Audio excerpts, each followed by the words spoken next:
Esto es Vive en Modo Terapia. Un espacio para pausar el ruido, escucharte y reconectar contigo. Respira profundo, acomódate y quédate. Soy Claudia Segrove y este es tu momento para volver aquí. Vive en Modo Terapia, un espacio seguro para pausar, sentir y sanar.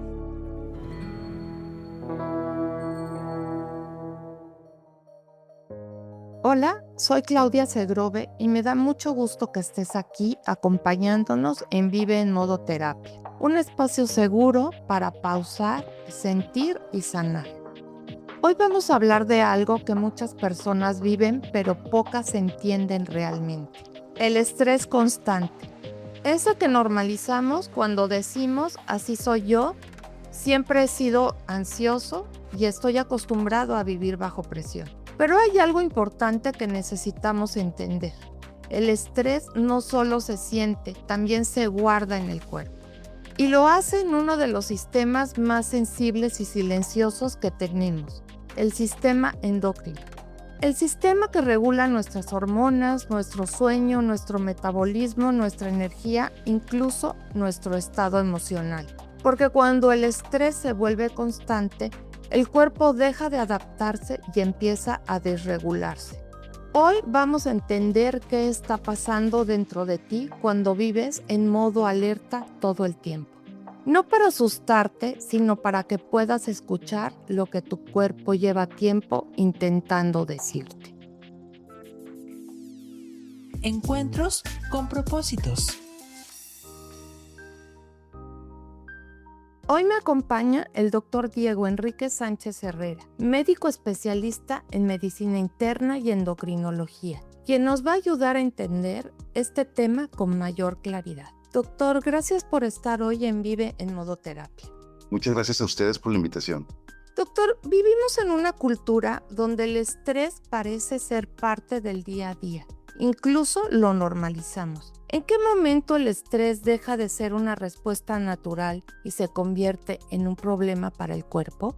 Definitivamente es cuando empezamos a tener una respuesta negativa al estrés. Por ejemplo, empiezan a elevarse de forma persistente durante todo el día el cortisol, la adrenalina, noradrenalina. Y un ejemplo muy claro y ya de bastante, antigüedad en cuanto lo conocemos su impacto negativo, es el no descenso o la ausencia de descenso de la presión arterial durante las noches. Cuando nos vamos a la cama es normal que a todos nos baje la presión arterial durante las horas de sueño, pero en personas que viven bajo estrés constante, la presión arterial no desciende y se mantiene alta. Esto conlleva mediante muchos días, meses o años inclusive, el incremento de la presión arterial de forma persistente y genera daño cardíaco, daño cerebral y daño en general a todo el aparato cardiovascular. Ese es un gran ejemplo. Cuando hablamos de sistema endocrino, muchas personas no tienen claro qué es exactamente. ¿Nos podría explicar de una forma muy sencilla qué papel juega en nuestro bienestar? Prácticamente el sistema endocrino son todos los órganos y células que secretan sustancias químicas para garantizar la comunicación y organización de todas las funciones que tenemos. Tradicionalmente reconocemos de forma muy práctica o de forma muy sencilla a la glándula tiroides, que es una glándula que tenemos en la base del cuello y secreta hormonas que aceleran o desaceleran las funciones prácticamente de todas las células del cuerpo.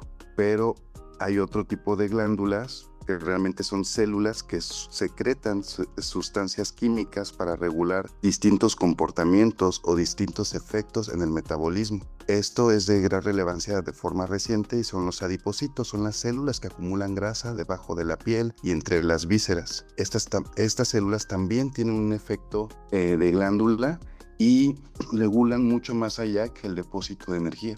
Ahora sí que me quedé impactada, doctor, con esa explicación, porque como que siempre la generalidad es, Ahí voy al endocrinólogo porque tengo algo en la tiroides, ¿no? Como que siempre asociamos la tiroides como lo más relevante a nivel endocrino en nuestro cuerpo, y con lo que nos está diciendo sí me llama muchísimo la atención que no solo somos en cuanto a hormonas la tiroides, ¿no? ¿Y cómo impacta el estrés directamente en nuestras hormonas? Es muy diversa, pero en general es de forma hasta cierto punto negativa en el contexto de que tenemos este estímulo estresante de forma continua. Por ejemplo, si todos los días tengo que levantarme sumamente temprano para atravesar el área metropolitana de una ciudad, para llegar a tiempo a trabajar 8 horas y hacer el doble de tiempo de regreso por el tráfico, y tengo que llegar a hacer labores domésticas, a cuidar de mi familia, a prepararme para el día siguiente y pues ahora sí que afrontar los problemas que sucedieron durante el día,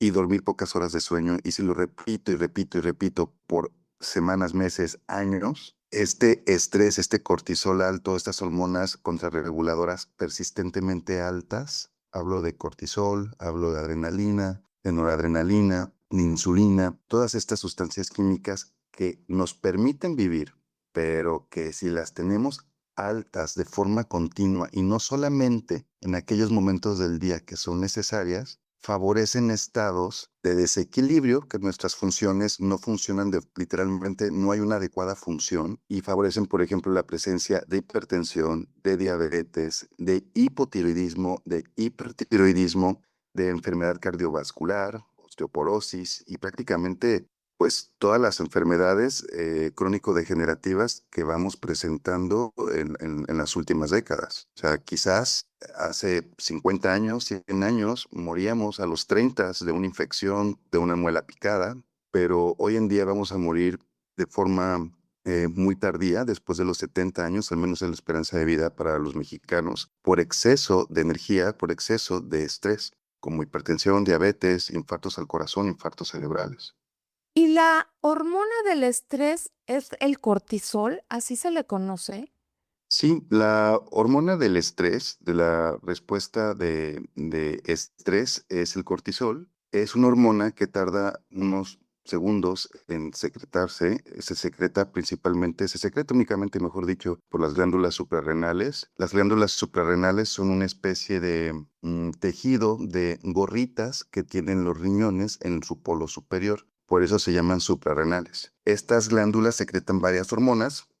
Digamos, la que compete el día de hoy es el cortisol. Es una hormona que se constituye a base de sustancias químicas de origen lipídico, de origen de grasa, y básicamente lo que hace es aumentar los niveles de glucosa o azúcar en sangre para que nuestro cuerpo tenga más combustible para una rápida respuesta. También aumenta la presión arterial y favorece la secreción de otras sustancias químicas que, si bien son una especie de hormonas finalmente, al final de cuentas, pero son tradicionalmente en medicina se les conoce como neurotransmisores, y es la noradrenalina y la adrenalina. Estas sustancias químicas son los que verdaderamente hacen el efecto de alerta. Nos dilatan la pupila, nos aceleran el corazón, nos aceleran el pensamiento y favorecen la rápida respuesta ante un agente estresante. Perdón, entonces sería como ponerme en modo alerta, pero continuo, como si tuviera que huir, como si me fuera a salir el mamut y tuviera que huir. Exactamente. De forma natural, tú y yo y todas las personas que nos están escuchando, elevamos cortisol cuando nos despertamos. Por eso los médicos solemos medirlo en AM, a las 8 AM, que es la hora donde en ensayos que se han realizado en miles y millones de personas, es donde hay un pico de cortisol. Gracias a ese pico de cortisol, nos levantamos, nos despertamos, nos ponemos de pie. Cuando durante el día este cortisol va hacia abajo y durante la noche está en su punto más bajo, en su punto nadir, y es lo que nos permite irnos a descansar. Pero si yo acorto mis horas de sueño, si tengo un estilo de vida, digamos, demasiado intenso, si estoy peleando con el tráfico, si tengo una situación familiar apremiante, estoy viviendo en medio de un conflicto, por ejemplo, en Irán o en Israel, finalmente este cortisol persistentemente elevado genera sus estragos. O sea, nos empieza a cobrar factura, diríamos. Hay una forma muy peculiar de medir el cortisol a lo largo de los años en el folículo piloso del pelo cabelludo. En países se comparó durante distintos países y regiones del mundo y parece ser que nosotros los latinos, en México particularmente, hay una alta cantidad de cortisol en el folículo piloso de las mujeres estudiadas en comparación con países de Canadá, Estados Unidos. En los países estudiados, América Latina, México fue el que tuvo mayor concentración de cortisol en el folículo piloso. Y de ahí tanta deficiencia que hay, ¿no? Que te vuelves intolerante a la insulina y otras cosas. Sí, básicamente el cortisol activa toda la maquinaria de pensamiento, de metabolismo, de más hormonas, de más neurotransmisores para prepararnos para la huida, para correr del mamut, para correr del tigre. Entonces, este cortisol alto genera que todo nuestro combustible salga a sangre, que es sobre todo colesterol, combustible a partir de proteínas, a partir de grasa, y preservar la glucosa o el azúcar o los carbohidratos, pues, porque este es mucho más fácil de digerir. Entonces, nos forzamos a metabolizar los sustratos de combustible, los combustibles más difíciles. Eso genera un exceso de combustible a nivel de sangre y esto genera que retengamos líquidos y también genera que nuestro corazón responda más rápido y más eficientemente, se eleve más la presión, se aumente la frecuencia cardíaca, lo cual favorece que salgamos huyendo del mamut. Esa sería la respuesta a lo que actualmente o desde hace varios años se ve que ha habido como un incremento, ¿no? Pero a lo mejor no es un incremento, ya existía desde hace años, pero ahora se le ha dado más atención.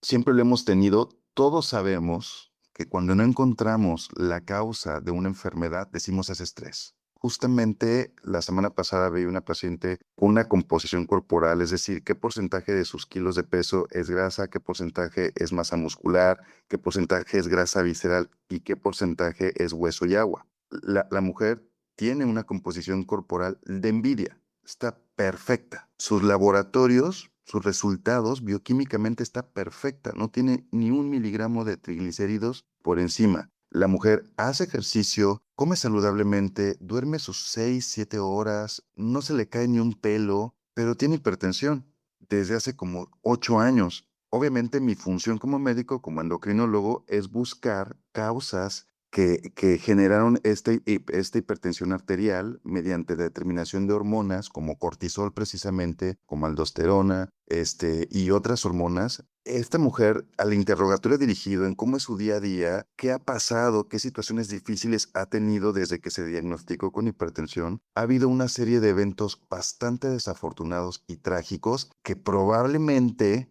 la hayan ocasionado esta hipertensión arterial, porque finalmente es un exceso de cortisol, de adrenalina, de noradrenalina, que están generando esta tendencia a la retención de líquidos, que los vasos sanguíneos literalmente se compriman y se aprieten y que generen mayor presión arterial. Entonces, es ahí donde podemos concluir que puede ser un exceso de cortisol, un exceso de adrenalina, noradrenalina y estrés lo que esté generando esta enfermedad en particular, en esta paciente en particular.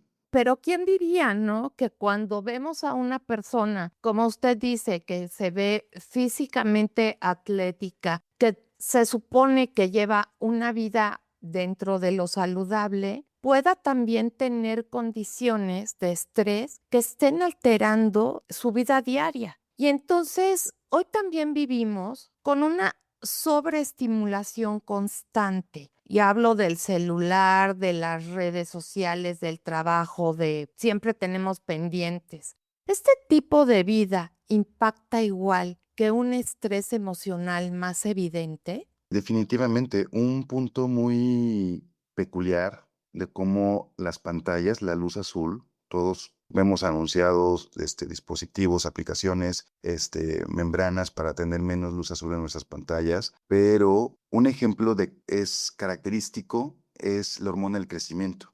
Finalmente, somos un animal más en este planeta. En el crepúsculo, cuando el sol se empieza a ocultar, empieza a secretarse por la glándula pineal la melatonina para activar todas las hormonas que nos ayudan a descansar y desactivar todas las hormonas que nos ayudan a despertar.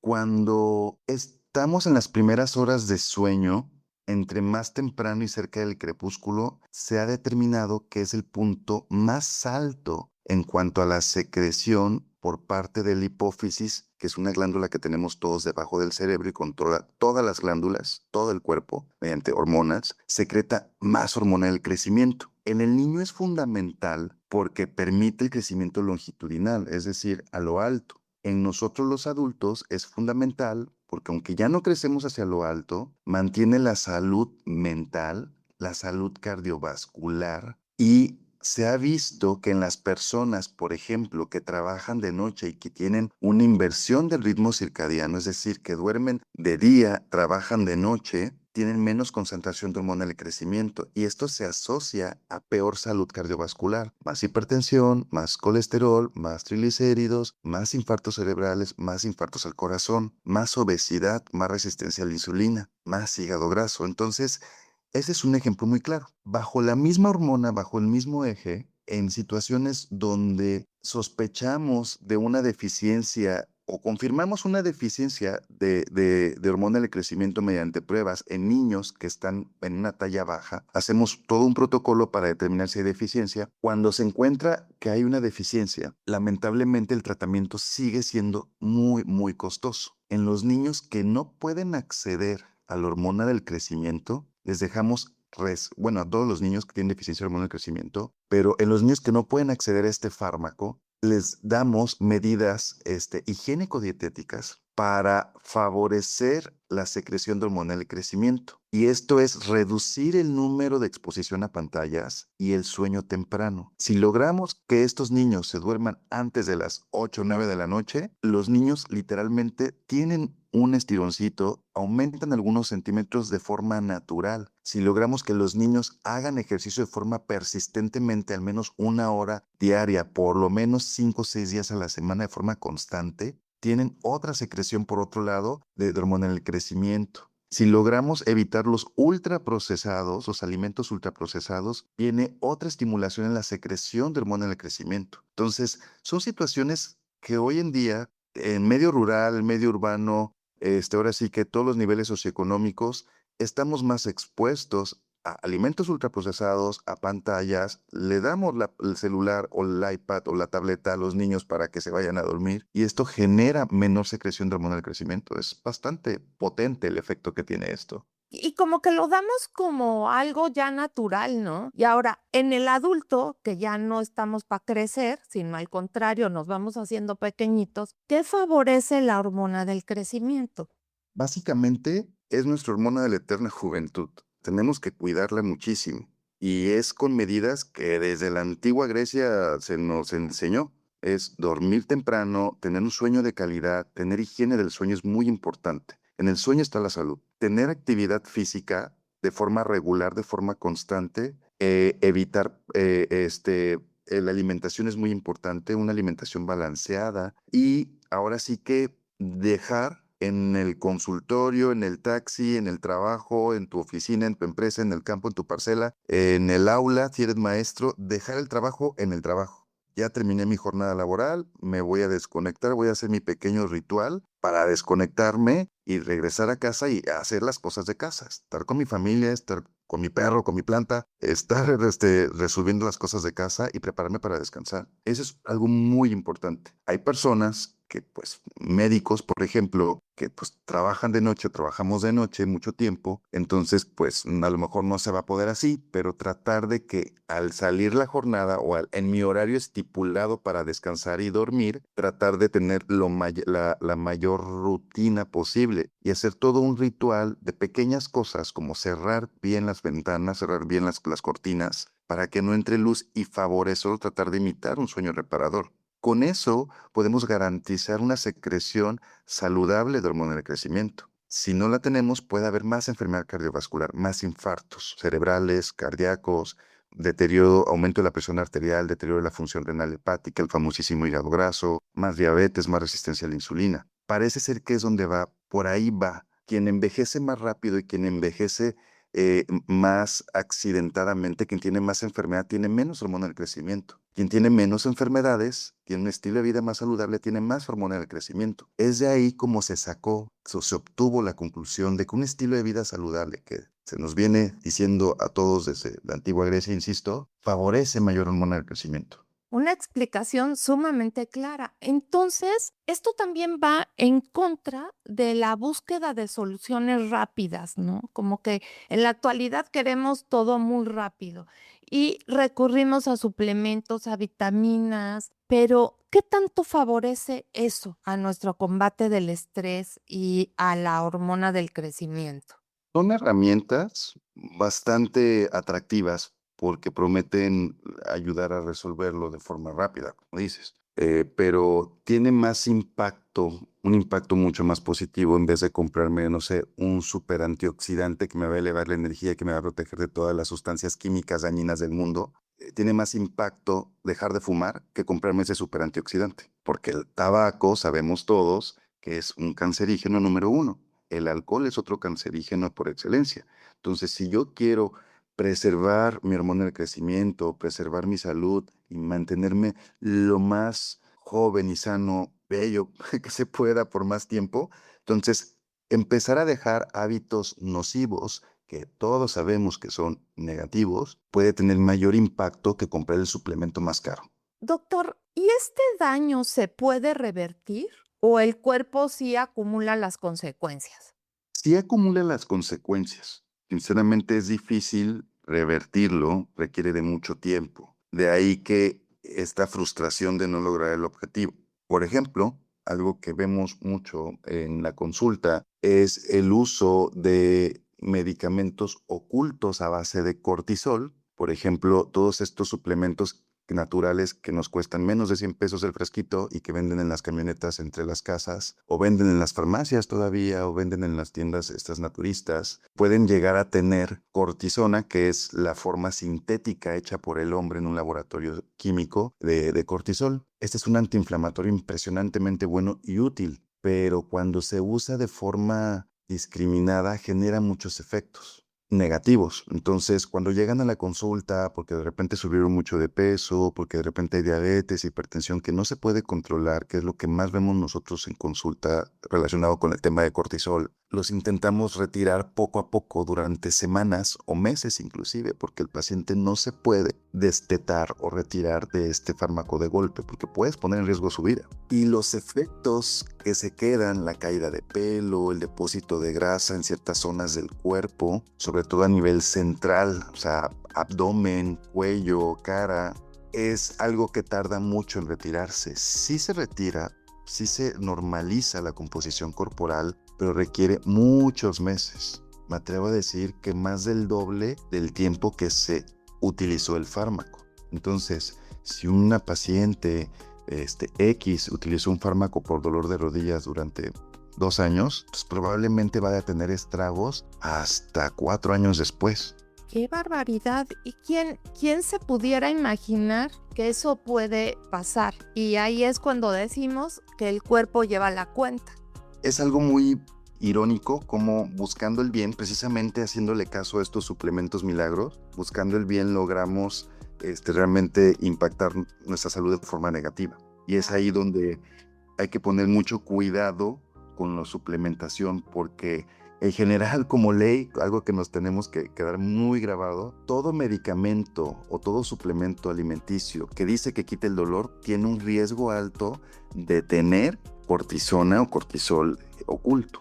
Ese es un gran tip el que nos está dando, porque a veces sí, nos queremos ir por lo rápido, pero no siempre la carretera corta es la más segura. Y si pudiera dejarle un mensaje claro a quienes hoy viven cansados, irritables, desconectados, pero siguen avanzando como pueden, ¿qué les diría? Principalmente, tener prácticas de autocuidado. Comer saludablemente, meter a lo mejor un poco de más verduras puede ser un gran inicio. Disminuir el consumo de alimentos ultraprocesados, salir desayunados de casa, dormir mejor, tener un sueño reparador, puede ser más potente que cualquier otro suplemento para contrarrestar el estrés, contrarrestar el cortisol alto. hacer ejercicio te puede tener más impacto a nivel neurológico, cardiovascular, hepático, metabólico que cualquier otro suplemento o fármaco.